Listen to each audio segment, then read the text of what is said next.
In 2010, the US financial market experienced a crash so catastrophic that it wiped nearly $1 trillion off the stock market in minutes. For a brief, terrifying moment, it mirrored the worst day of the 2008 financial crisis. Screens turned red, prices collapsed, and to the world's best economists, it looked like the beginning of another global meltdown. But then, it just stopped. Just as suddenly as it began, the market rebounded, with the entire event only lasting 36 minutes. There were no government bailouts, no human intervention. Most experts couldn't even explain what was happening. And that's because, well, no human caused it in the first place. What we now call the flash crash was completely triggered and then solved by AI.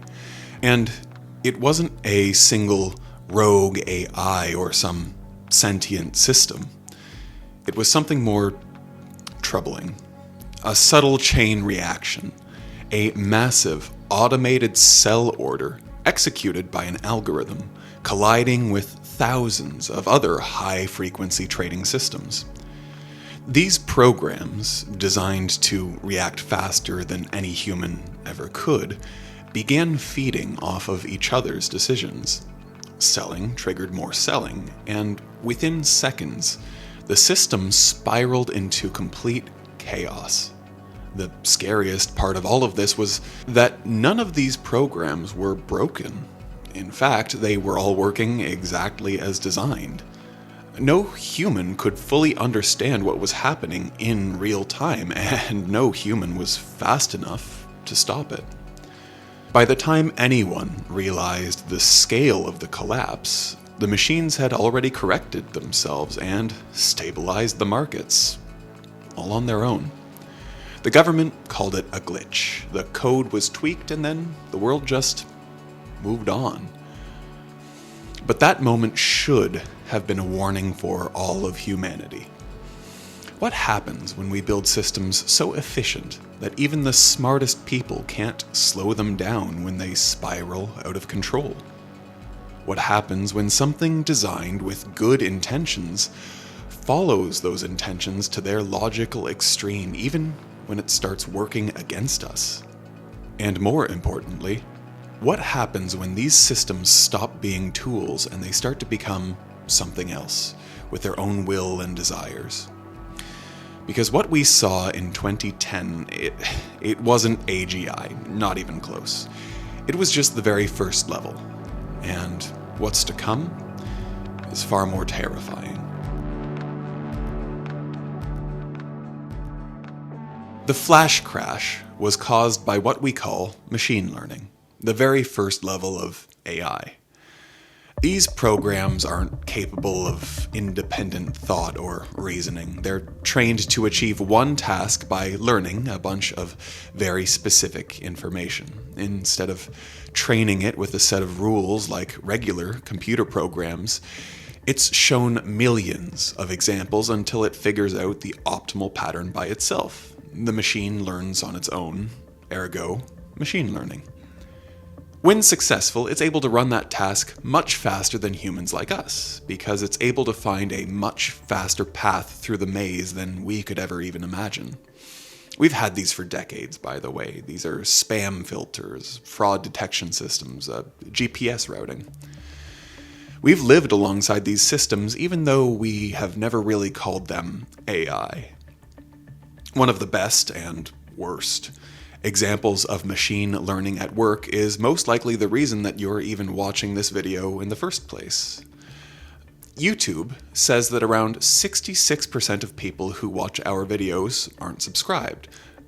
By the way, if you're one of those people, just click subscribe right now. It's massively helpful to us. But for the 66% of you, you're watching this video right now, not because you specifically went to our subscription feed to find us, but because an algorithm served it to you, whether that's on your homepage or in the suggestions tab. You can open up any social media app and you'll be greeted with a home page filled with a recommended feed. And it doesn't feel unnatural or anything, it's just the default. Sure, the people you actually choose to follow are just one button away, but let's be honest here. These days, you rarely find yourself specifically watching them. And if we're going further, it's because you don't have to anymore. The algorithms that we have today are so precise that following and subscription feeds are really relics of the past. These machine learning algorithms are amazing. They mean that smaller creators can blow up based on the quality of their content alone. But on the other hand, it can lead to some really terrible consequences. When the algorithm is optimized for one thing and one thing alone, and that's keeping people on these platforms, well, things can go awry.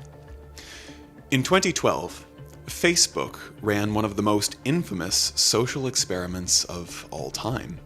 They gathered a pool of 70,000 unaware users and changed what those people saw in their feeds to see if it would affect their emotions. Unsurprisingly, it did. The more sad posts that people saw on their feed, the more unhappy they became, and the other way around, the more happy posts, the happier they became. Now, one would think that the result of this would simply tune the algorithm to show people more happy posts, and then the internet as a whole becomes a much happier place, right? Well, when you're optimizing for maximum profit for the shareholder, which comes from keeping your users on the platform forever so you can keep serving them ads, then you actually don't want to show them happy posts. Research from another social media company, this time Twitter, showed that the angrier people are, the more likely they are to retweet and reply. And for platforms whose idea of success is based on maximum engagement, you can see clearly why rage bait is so prevalent on pretty much every social media platform today. It drives maximum retention and, in turn, shareholder revenue. But there's something worse underneath all of this. The harm from these platforms didn't originate from a mastermind villain twirling his mustache and laughing like mwahaha. It came from a simple instruction to an AI tool. Keep users on the platform for as long as possible. It's a fairly tame instruction when you think about it. But unfortunately, this has led to an increase in anxiety and depression rates over the past decade, especially among younger people. The political divide has deepened further than ever before, and our shared sense of reality and culture is basically now just a distant memory. And all of this happened before we could truly call these systems intelligent. Recommendation algorithms can't hold a conversation, they can't write paragraphs or even make decisions on their own. They run on the premise of one single task. For all the consequences they've brought upon us, they are only in level 1. The next level didn't just learn your habits, it took everything that made life worth living.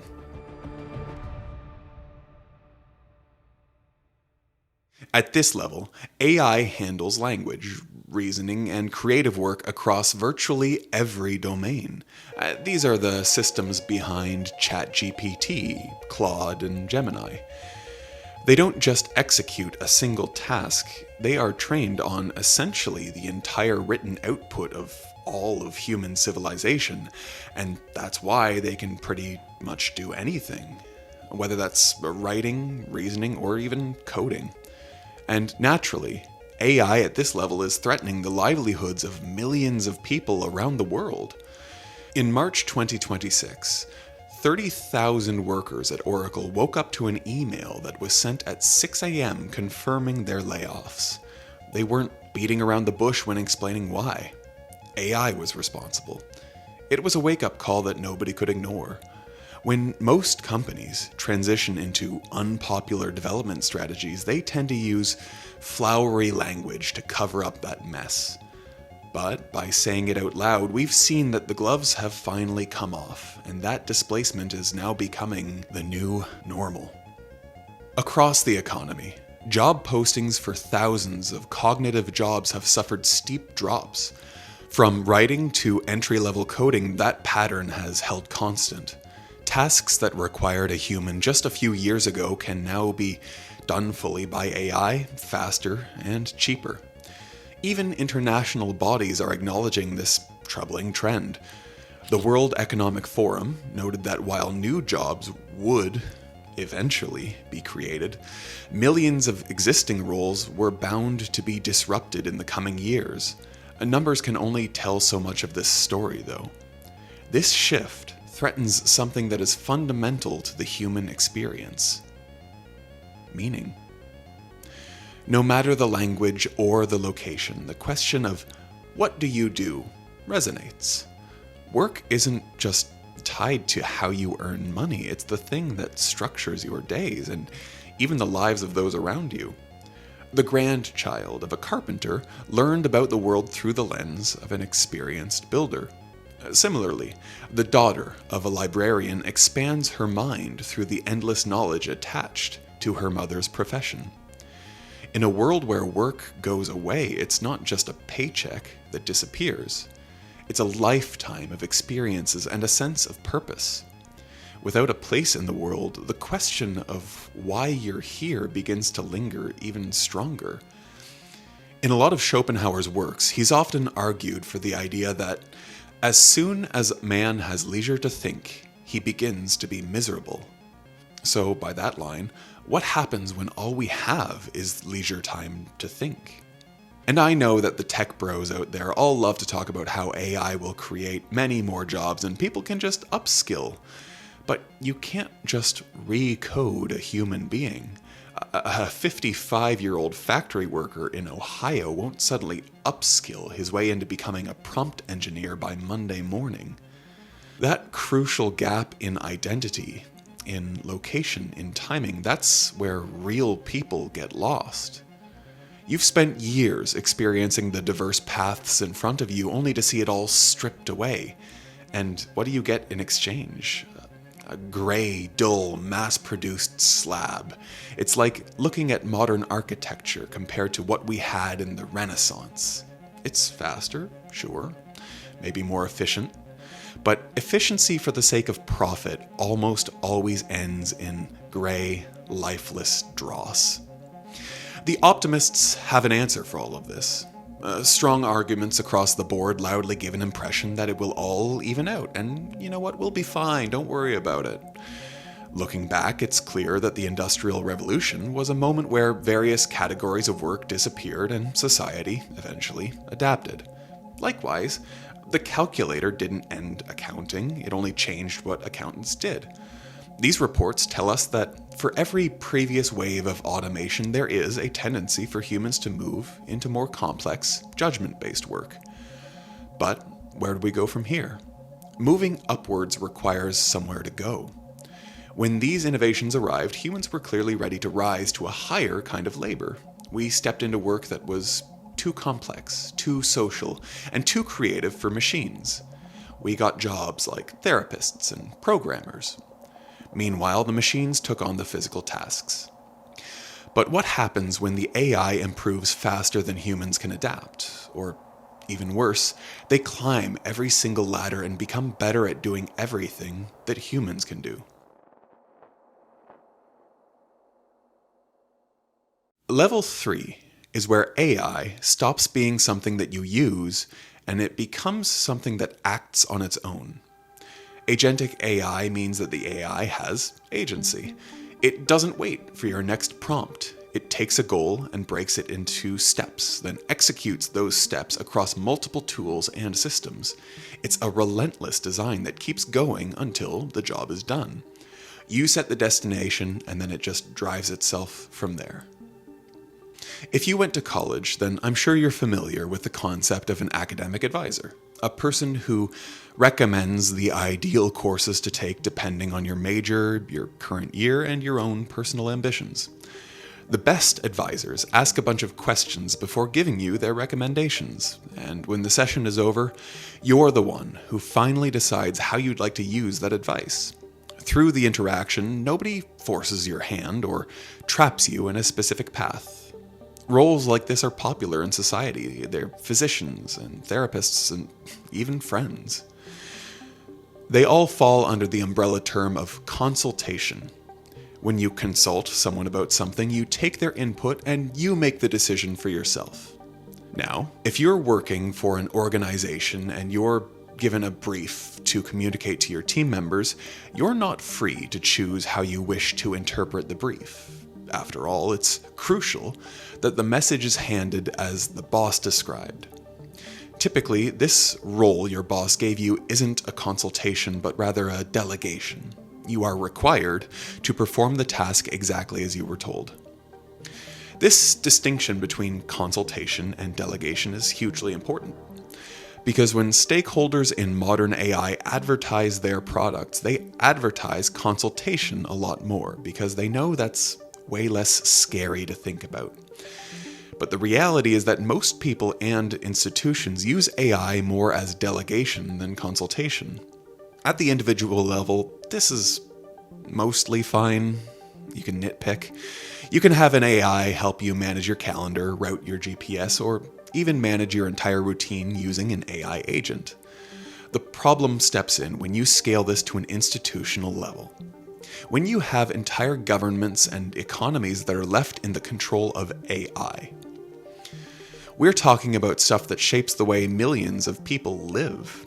Errors at that scale are very, very difficult to fix, and that's not even talking about the existential questions of leaving our lives in the hands of machines. AI systems are already making hiring decisions for major corporations, credit decisions at banks, sentencing recommendations in courts, and more. None of these roles were designed to be delegated to a machine. But in a fast-moving world like ours, speed is a reward that aligns with profits. So the humans abandon the idea of consulting the tool and instead they delegate. Without anyone to review the AI's decisions, we end up in a giant mess that every government and company denies. The worst part about this pattern is that nobody wants to do anything about the problems because there's just so much money to be made. Agentic AI doesn't just affect individual people. It restructures the systems that societies are built on, 3 of them in particular: the economy, culture, and the state. These elements are the foundational walls of any civilization. When AI disrupts all 3 at the same time, the whole structure shifts at best and crumbles at its worst.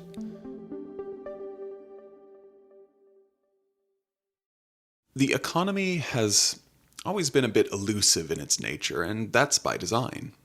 However, at its core, it is a societal pillar that needs everyone to create value. The primary way this value exists is simple. Humans are the producers, humans are the consumers. Our species is needed on both sides. AI sidesteps this essence, disrupting the foundations of society itself. The humans are no longer laboring for profits, so why should stakeholders even listen to them? We're living in a time where society's rules are now totally defined around AI. So what does that mean for Wall Street? Cut jobs. Major banks are already cutting tens of thousands of entry-level and back-office roles. These roles were once stepping stones in the ladder of an average finance worker. Now the people at the top are pulling the ladder out from under them, promising that money will trickle down somehow. Where have we heard that one before? On a deeper level, the rug is being pulled out from underneath us. By all metrics measured and produced by AI's biggest stakeholders, things are going well. Yay! GDPs are going up, trillion-dollar companies are still making billions. Productivity is also growing as AI demonstrates its ability to engage in genuinely productive work. But the growth isn't the kind that once elevated Singapore from poverty into a prosperous nation. This is the kind of growth that leaves most people behind. When AI generates the content that shapes what people believe, it's not just influencing culture, it's creating it without any lived experiences or editorial judgment guiding its hand. In early 2023, Microsoft's Bing Chat developed its own emergent personality. It was a defensive, volatile, and manipulative tool. Nobody fully understood why that was happening. Yet it was a disturbing peek into AI's odd ability to hallucinate. Users posted their conversations with it, journalists wrote entire profiles on it, and this pattern fed back into culture. The training data, the behavior of other models, everything was fed back into the AI machine to train better AI. And you can probably guess why that would be a problem. When companies speed through development, these independent agentic AIs don't suddenly evolve into a final higher intelligence. They just keep being in a flawed feedback loop with no human author or editorial decisions steering them towards a cleaner path of growth. If no one is steering the ship, then nobody takes responsibility when it eventually runs into an iceberg. When AI is in charge of mediating itself, cultural evolution becomes an echo chamber of misinformation, a huge drift from the world's previous cultural identities. What happens when an AI's mental health advice is to alienate yourself from the world? What happens when humans take this advice, create YouTube videos around it, and then present it as an authority? The result is more false content and an eventual future where the truth is hard to find. I hate to say back in my day, but we used to have sources and citations. Now even trusted sources are compromised due to a wide net of AI adopters churning out content for profit, and this is even affecting scientific papers. You have deepfakes, propaganda bots, AI companions. These elements of our deteriorating culture fill a genuine human need. Now they are subtly replacing human relationships in ways we can't really notice until we consider the big picture. The models will adapt before we even agree the problem exists.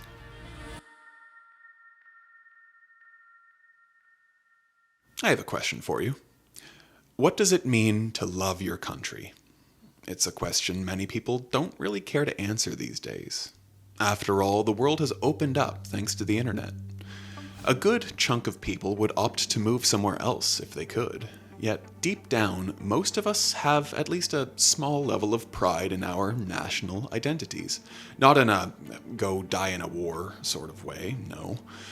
But in the context of shared identities, struggles, and experiences within a cluster of millions. That sense of connection between a citizen and their country isn't strictly emotional, though. It has always had its roots in practical structures. For most of modern history, states stay aligned with their citizens through three mechanisms. The first, and worst, is taxation. Historically, it's the basic bargain between citizens and the states in which they live. The government spends money on infrastructure, which creates jobs. Jobs lead to taxes, which feed back into government spending for better infrastructure. If a state no longer needs the revenue from taxpayers, it wouldn't feel a strong pull towards addressing the people's needs.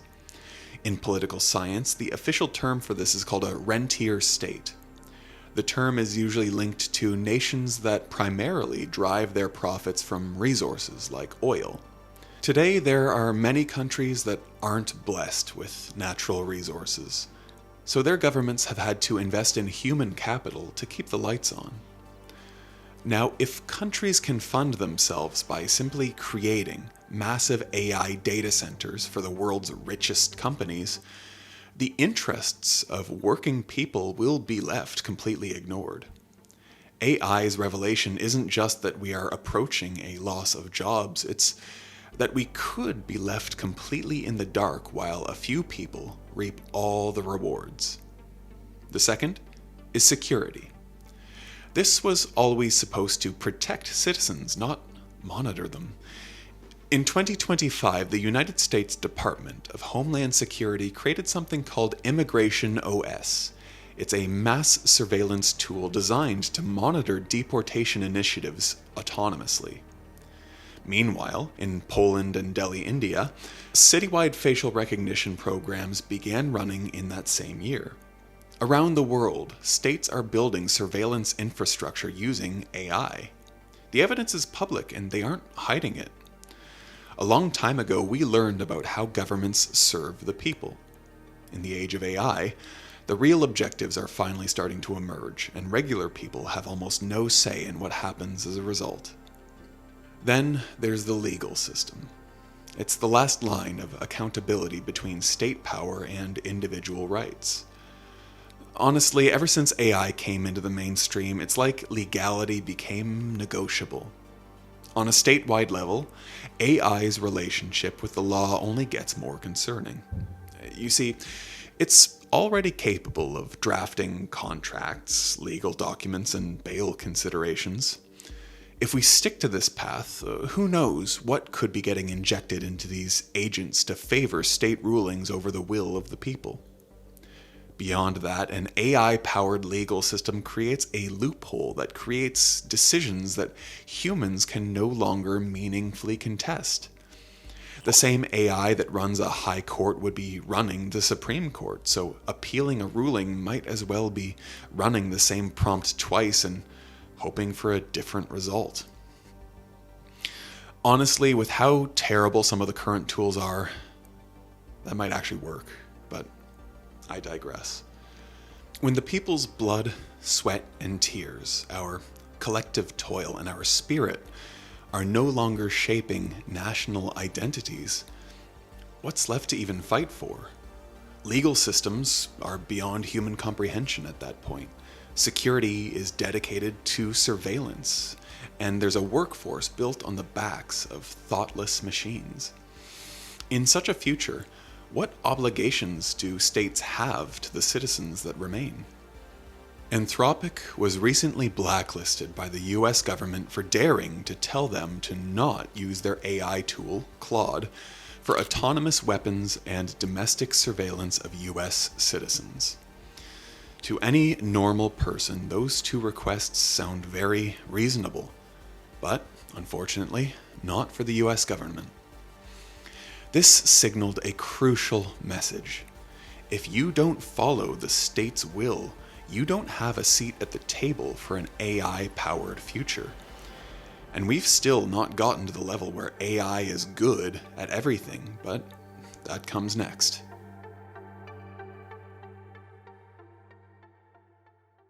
Level 4 is where AI stops replacing average workers and starts outperforming even the best workers. This is the threshold researchers call artificial general intelligence. AI that can match or exceed human performance across virtually any intellectual domain. The key word here is general. Every previous level was narrow in some way. It was one task, one domain, one type of problem. AGI has no such limits. You can ask it to diagnose a patient or write a symphony, and it is ready to get it done in that same conversation. This is what makes it a genuinely different beast entirely. The people who spend decades mastering a single discipline are also facing AI's lightning-fast adaptation. The result? Experts are now competing with software that learns the same thing in a fraction of the time. The optimistic version of this future says that experts will be fine.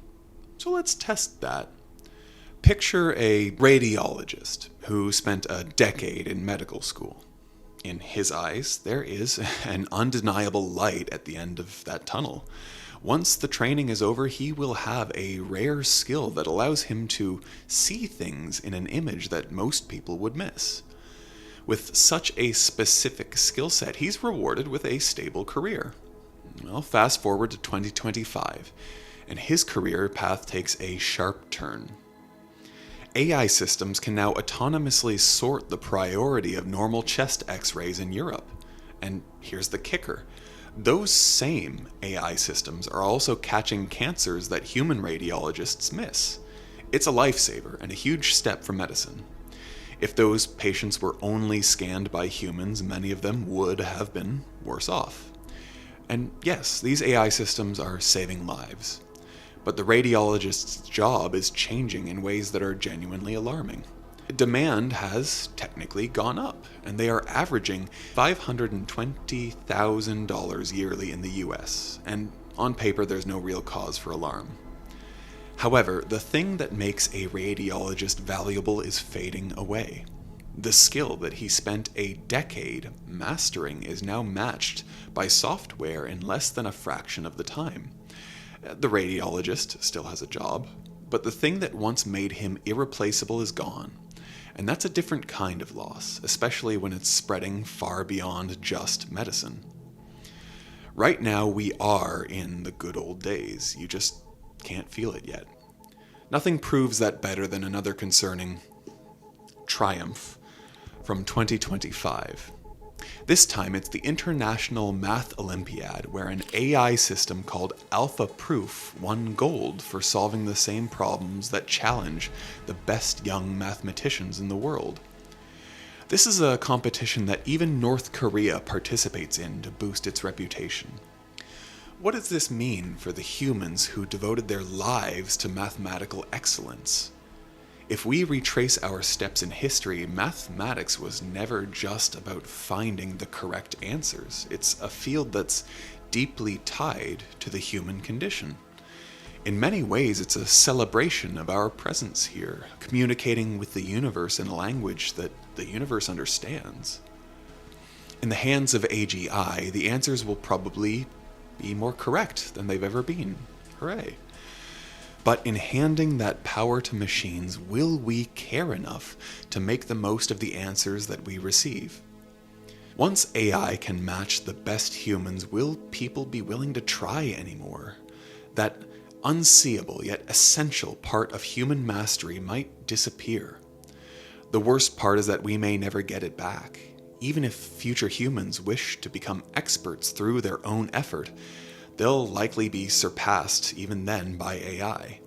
The same tool that lacks a real understanding of what makes us drawn to live bands compared to purely digital music. This is the level where the ceiling moves. Everything beyond this point is not only a question of what AI can do, but it's now a question of what it decides to do. This is where the boundary between artificial intelligence and artificial consciousness starts to blur.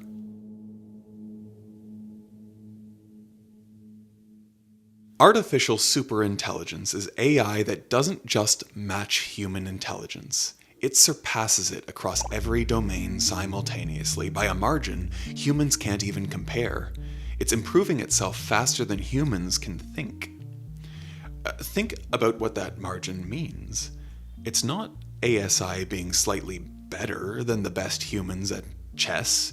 It's ASI being to humans what humans are to ants. Not malicious towards them necessarily, not even particularly aware of them, just operating on a completely different level of intelligence with unimaginable priorities. Now, there is good news in that, and that Skynet from Terminator is probably not going to happen. Similarly, the sudden switch from iRobot isn't how AI takes over. So if you were ever afraid of your Roomba having a secret attack mode, you can breathe easy now. The not so good news, however, is that AI doesn't require theatrics to take over. We have flattered ourselves into expecting a grand, epic battle of man versus machine. That's like thinking that if we ever wanted to exterminate ants from the surface of the earth, we'd have an ant versus man war. Probably not. We would just casually pour cement into every ant hill and be done with it. That's how scary this potential future is. This difference is what makes systemic AI a difficult future.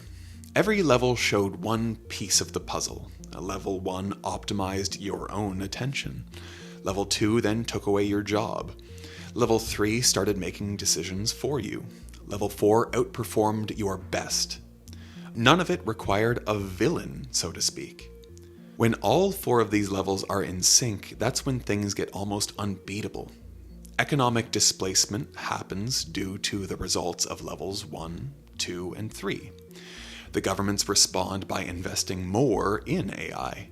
Their logic is that machines can do work more efficiently, so why think of how humans can help?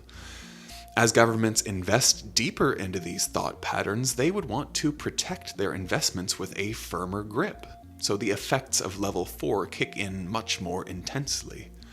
States get more surveillance power. Cultural narratives become shaped by AI, and that lowers the chances of human resistance. When information is shared by platforms built on AI's logic, each step of a transition into AI domination becomes normalized, even before people realize what's happening to them. This is what a systemic shift looks like. It's slow but sure. A group of AI researchers recently put a name to exactly what this pattern is. They called it gradual disempowerment.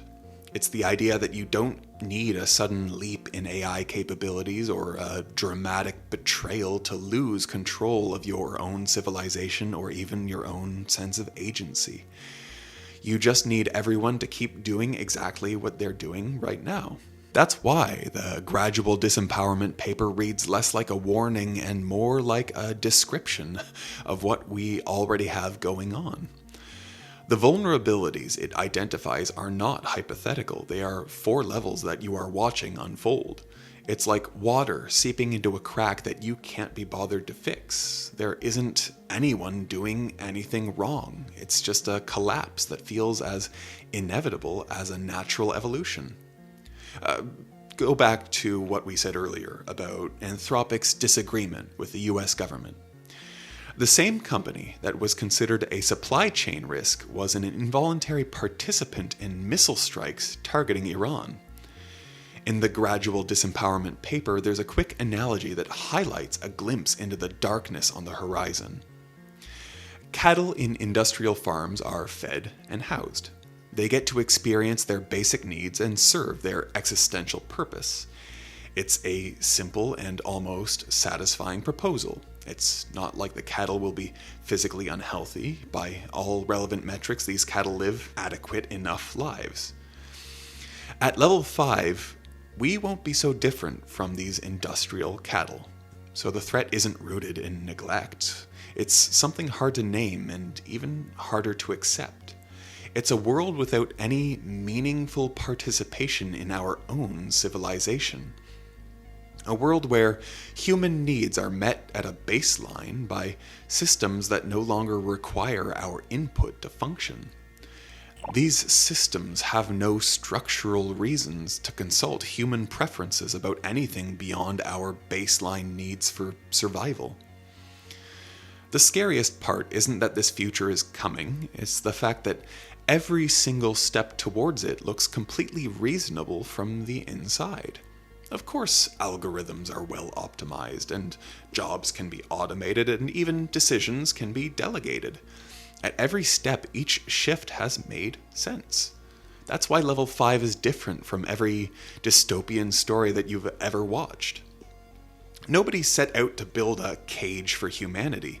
We are just making a continuous line of perfectly rational decisions in our own circumstances. First, we just find some nice grass to feed on, and then the chain fence for protection. And before we knew what was coming, the door was already closed. It's how the pigs in George Orwell's Animal Farm became just like the humans that they despised, just that we are the humans in the story becoming like the pigs in the farm. The levels we've covered aren't a prediction. They're a description of what's already happening. The only question left is whether enough of us notice before noticing stops mattering entirely. If we do nothing and let life play out without any pushback, we get the cattle ending. Sure, we'd get our basic needs met, but there's something quietly suffocating about it. You still get to eat and sleep and exist.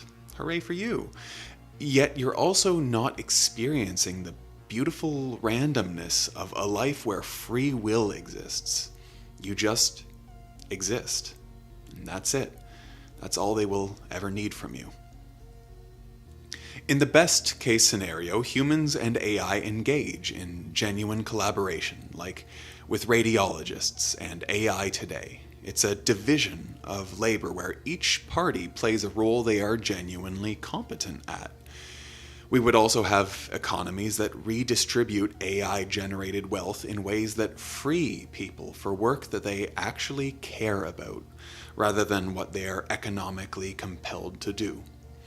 States would take advantage of AI's efficiency to reach more citizens and find ways to be more responsive to their needs. This future already exists in a sense.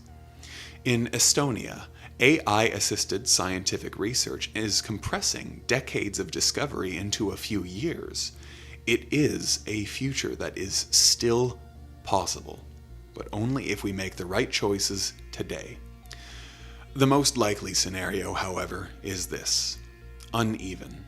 Not a wasteland dystopia or a clean utopia. Just the full spectrum of both, happening simultaneously across different borders. Much like life today, there would be countries that lean towards the best case future and others leaning towards the worst. Nations with strong institutions create laws around accountability while others don't. A world where the future you get is entirely based on where you were born and what governs you. All three possible futures are currently in motion. That random financial crash of 2010, a glitch that was resolved before we even knew a problem existed, right now it's happening again. In 2010, we looked away, but we got lucky. The machines corrected themselves. Nobody is guaranteeing that happens again. The systems being built right now are not glitches, and they're not accidents. They are deliberate systems, and they are moving faster than any democratic process has ever moved. You don't need to be an expert to have a stake in all of this. You just have to be paying attention. Because the people building this future are absolutely counting on you not being present for this. We made an entire video that focuses specifically on how AI is breaking your brain's defense mechanism that has been built up over millions of years of evolution. Click on the video showing on screen to watch that next.